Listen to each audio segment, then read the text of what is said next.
Right, it's Tech Talk on Joy News Interactive with my pizza survey. Is going to be taking us through it. Hello, Maps. Hello, Izzy. And right. of course, they know how to join the conversation on Facebook, Twitter, and Instagram with Joy News on TV.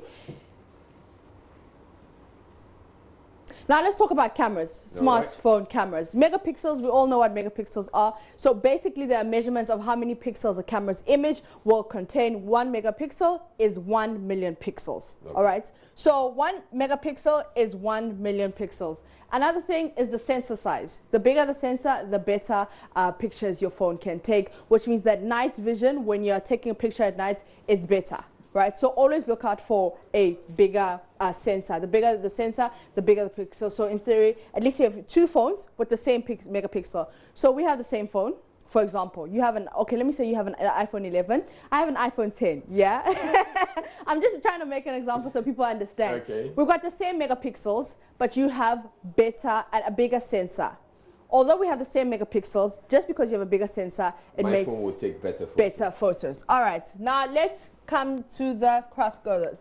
How to send photos without losing quality on WhatsApp, Telegram, and Messenger. I'm sure you've taken very nice pictures. You send it to your wife, and this picture doesn't look as nice as it was on your phone. That's because the picture has reduced. When we're sending messages to each other or photos to each other, what WhatsApp does, it compresses the image to make it easier for data, to save data, to save storage. So the best thing you do is that, okay, we're sorry that we won't be able to see, but you click on the icon of the clip, which means that on your photo, you click on the icon and you click on document. So what we're going to do is that instead of sending it as a file, we're sending it as a document, right? So it's also better if you send it via email, right? Okay. But still with WhatsApp, you can send it as a document. So you click on the icon, that pin that you always see, and you go for document, and then you go to search for other documents, right?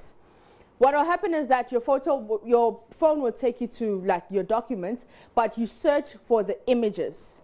So you click on the image so that you can find your image to send it as a document. When you click on the image at that point, it's going to send it as a document. It sends it as a document. Okay. Are your photos taking up too much space? The first one, which is simple, which is also a bit costly, is the cloud storage. Send it to your cloud. Don't save your photos onto your phone. Just send it straight to your cloud.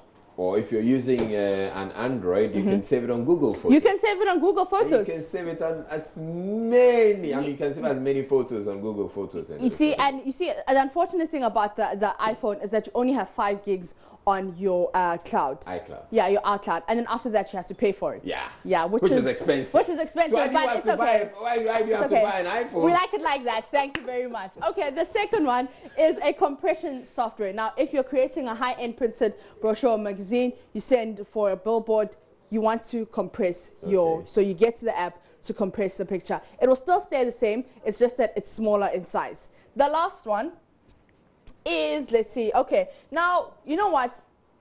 iPhone manufacturers, Apple manufacturers are very dramatic. They want you to have the best quality of pictures. For example, one feature in the photos is the live photo. I'm sure you've seen it when you take a picture and then it's like a slide movement. It's like slight movement. I mean, it's dramatic. You probably don't need it. It will take up too much space. So all you have to do is that you go to default settings, you take it off, and you don't have to take live pictures so that you can save storage. All right. So those are just the basic things that you do if your photos are taking too much space onto your phone. You send it to iCloud, send it to your Google account, or you get a compressor app, or the last one is that you just take off the unnecessary default settings. Yeah. Well, okay, but one other thing you should do, sometimes you're taking a photo, you take about 3 or 4 of them, and you select one of them eventually. Yes. There are other 3 that you don't need. You don't need. Delete them. Just delete them. You don't really have to have all those options. But we're bringing you more Tech Talk every Wednesday. So do send us a message or Facebook, Twitter, or Instagram. Joy News on TV if you have any tech questions, and we'll gladly ask them. That's it for Joy News Interactive. I am Mapito CBD. Okay, thank you.